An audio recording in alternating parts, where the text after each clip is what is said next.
Let's do it. Number 1. The OG of Get Rich Quick. Imagine finding a magic coupon. You buy it in Italy for $1, but you can cash it in America for $5. You don't need a Wharton degree to see the genius here. You just mortgage your house, buy every coupon in Italy, and become a millionaire. This isn't a fantasy. It was the beautiful, simple lie sold by a man named Charles Ponzi in the 1920s. His pitch was built on something real: international postal reply coupons. Due to fluctuating currency exchange rates after World War I, a coupon bought in a weak economy country could theoretically be exchanged for stamps of a higher value in a strong economy country. Ponzi promised investors an insane 50% return in 45 days or 100% in 90 days. By exploiting this difference, people flooded his office, throwing their life savings at him. He was a hero, a financial wizard making the little guy rich. Here's the lesson your wallet needs to learn. When a deal sounds too good to be true, it's because the person offering it is lying directly to your face. Ponzi barely traded any coupons. Why bother with the hassle of international shipping when you can just take money from new investor Bob to pay off early investor Jane? He was using fresh cash to pay profits to the first wave of investors, creating the illusion of a brilliant strategy. For a while, the system worked. The papers hailed him as a genius. But the math on these things is always a ticking time bomb. To sustain the payouts, he would have needed more coupons than actually existed on planet Earth. When the scheme finally collapsed, it took fortunes, banks, and the life savings of thousands of families with it, cementing his name in history as a synonym for fraud. He didn't invent a new investment strategy. He just perfected the art of using your greed as his personal ATM. Number 2. The billion-dollar betrayal. You know that exclusive members-only country club your boss belongs to? The one where deals are made over scotch and handshakes? Bernie Madoff ran a financial version of that, but the only thing members got was a $65 billion hole in their lives. This wasn't some back-alley fraud. This was the Mount Everest of scams, built by a man so trusted he was practically Wall Street royalty. For decades, Madoff's investment fund was the safest bet in town. It didn't offer insane, unbelievable returns. Instead, it offered something much more seductive: consistency. Whether the market was crashing or soaring, Madoff's clients got their steady 10 to 12% return year after year like clockwork. He was a financial god, turning portfolios into predictable money-making machines. The waitlist to invest with him was years long. He turned people away. It was all part of the mystique. Here's the terrifying lesson. Unnatural consistency is the biggest red flag in finance. Real markets are chaotic. They go up, they go down. Anything that only goes up, smoothly and without fail, is defying gravity. And Madoff wasn't a wizard. He was just ignoring the market entirely. He wasn't investing a single dollar. The money from new investors was dumped into a simple bank account and used to pay the profits for existing clients. When clients wanted to withdraw, he just handed them cash from the giant pile. It was the largest Ponzi scheme in history, not just because of the money, but because of the victims. He wiped out charities, university endowments, and lifelong family friends. He was so trusted, people begged to give him their money. It was the financial equivalent of a health nut begging a donut shop for a salad, and the owner just takes their wallet and says, "Of course, it's in the back." Number 3. The penny stock chainsaw massacre. Ever get a cold call from someone so confident they could sell you a timeshare on the moon? Now imagine that person has the moral compass of a piranha and is screaming at you to invest your kid's college fund into a company that claims to have invented invisible shoes. Welcome to the boiler room of Stratton Oakmont, run by the self-proclaimed Wolf of Wall Street, Jordan Belfort. Their business model was a beautifully simple and brutally effective scam called the pump and dump. First, the pump. Belfort and his cronies would buy up millions of shares in some worthless dirt-cheap penny stock, a company that maybe had an idea on a napkin, but no actual business. Step 2, the dump. They'd unleash their army of young, aggressive brokers on an unsuspecting public. These guys would lie, bully, and scream their way into convincing doctors, mechanics, and retirees that this worthless stock was the next Apple. As thousands of people bought in, the price would skyrocket. This is where your financial survival instincts should kick in. A stock price should be based on a company's actual value, not on how loud a 22-year-old in a cheap suit can yell into a telephone. Once the stock was pumped to its peak, Belfort and his inner circle would dump all their shares at once, making millions in minutes. The price would instantly collapse to zero, and everyone they had just conned was left with a portfolio worth less than a used tissue. They weren't the wolves of Wall Street. They were the termites, chewing through your retirement savings one frantic, coke-fueled phone call at a time. Number 4, the smartest guys in the morgue. Imagine your company as a gleaming 50-story skyscraper. It's the envy of the city. Fortune magazine calls it the most innovative corporation in America for 6 years straight. But secretly, you know the entire building is a hologram. The support beams are made of wishful thinking, and the foundation is just a pile of IOUs. That was Enron. On the surface, Enron was a revolutionary energy trading company. In reality, it was a house of cards built with the most creative accounting tricks money could buy. They had 2 main weapons of financial destruction. The first was called mark-to-market accounting. In simple terms, if they signed a 20-year deal to supply power to California, they would book all 20 years of potential imaginary future profits on that very same day. It's the business equivalent of selling one cupcake and immediately telling your investors you've earned $1 million because you project you'll sell more. The second trick was even dirtier. To hide their colossal, terrifying mountains of debt, they created thousands of offshore shell companies called special purpose entities.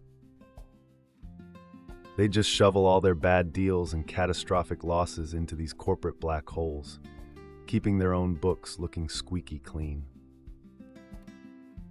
It was like shoving all your credit card debt into your neighbor's mailbox and pretending it doesn't exist.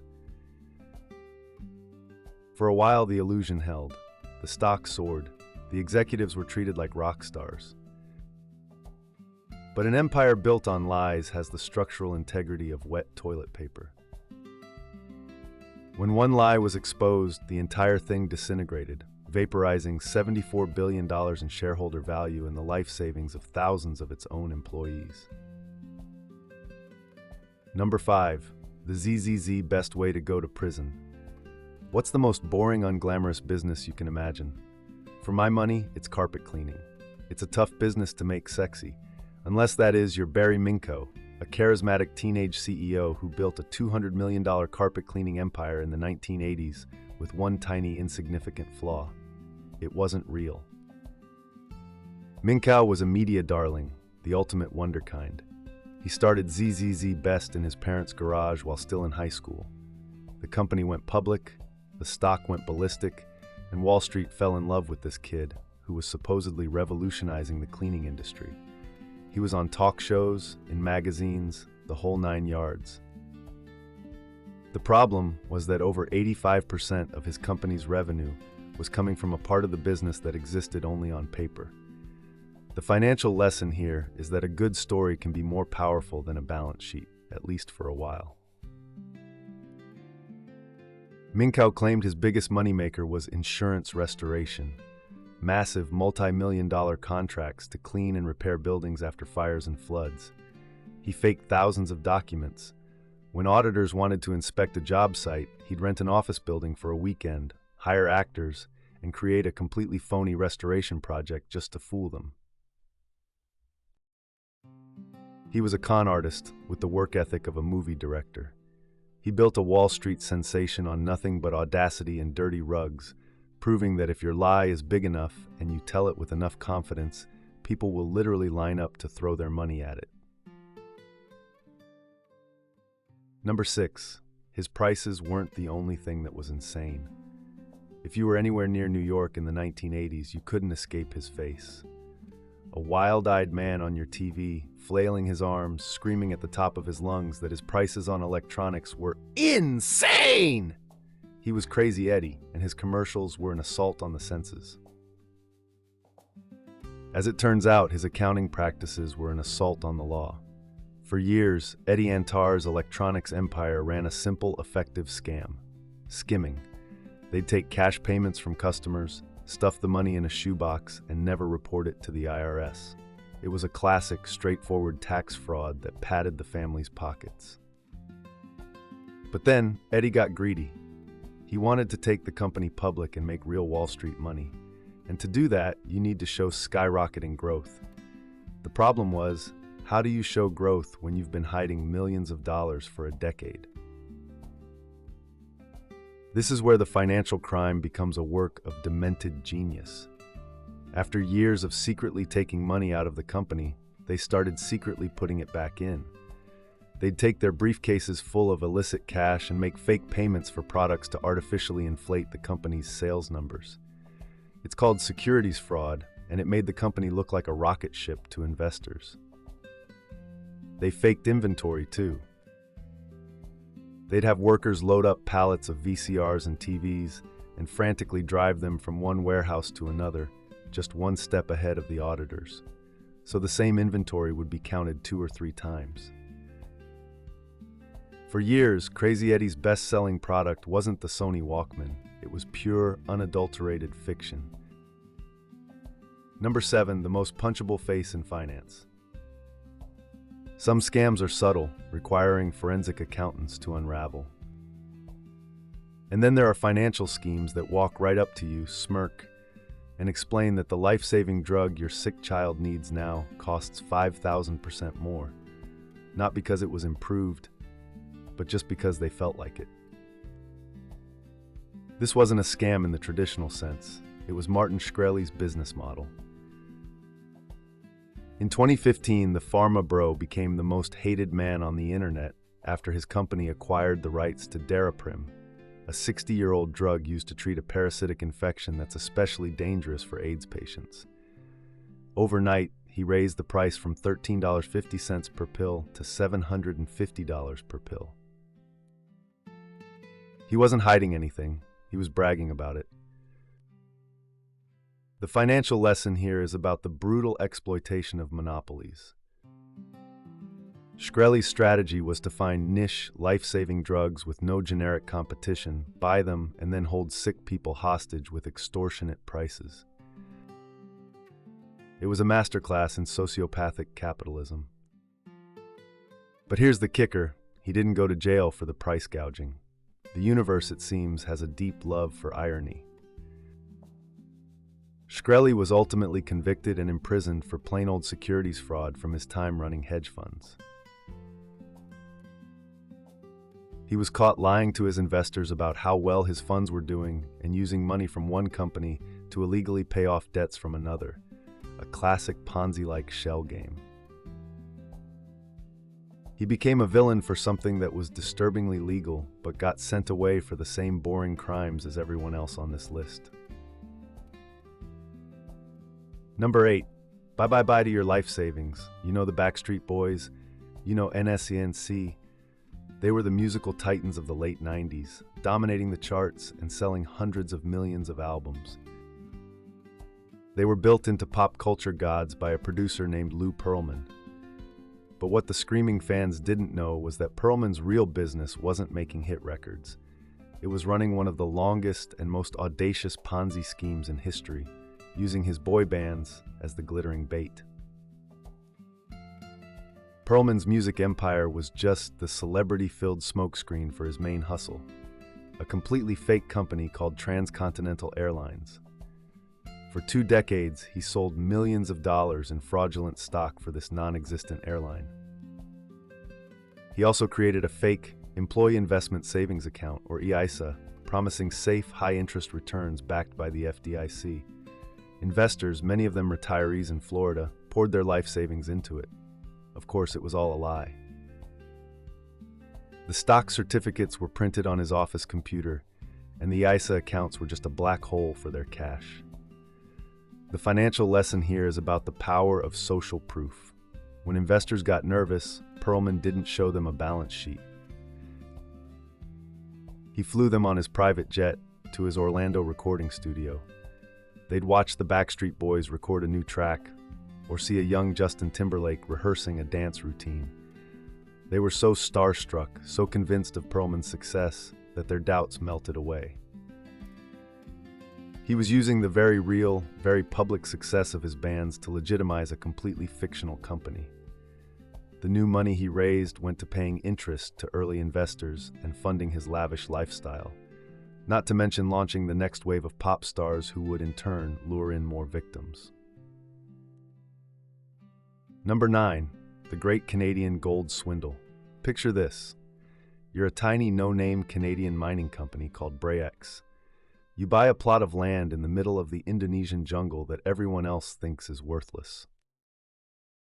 Then, you announce you found it, the Mother Lode, the single largest gold deposit in the history of the world. Your stock, once worth pennies, skyrockets to over $200 a share, giving your worthless company a market value of over $6 billion. It's the ultimate Cinderella story. Except the glass slipper was a fake, the pumpkin was rotten, and there was no gold. The Bre-X Minerals hoax was a masterpiece of old-school deception. The whole scam hinged on one man, their head geologist Michael de Guzman, and a technique called salting. Every time his team would drill a core sample from the ground to be tested for gold, de Guzman would secretly add his own gold to the mix. For years, he was shaving tiny flakes of gold off his own wedding ring and other gold jewelry, sprinkling the dust into the sample bags before they were sent off to the lab. The lab reports, of course, came back showing unbelievable concentrations of gold. Wall Street went into a feeding frenzy. Reputable analysts, major investment funds, and thousands of ordinary people piled into the stock. Why wouldn't they? The data was right there.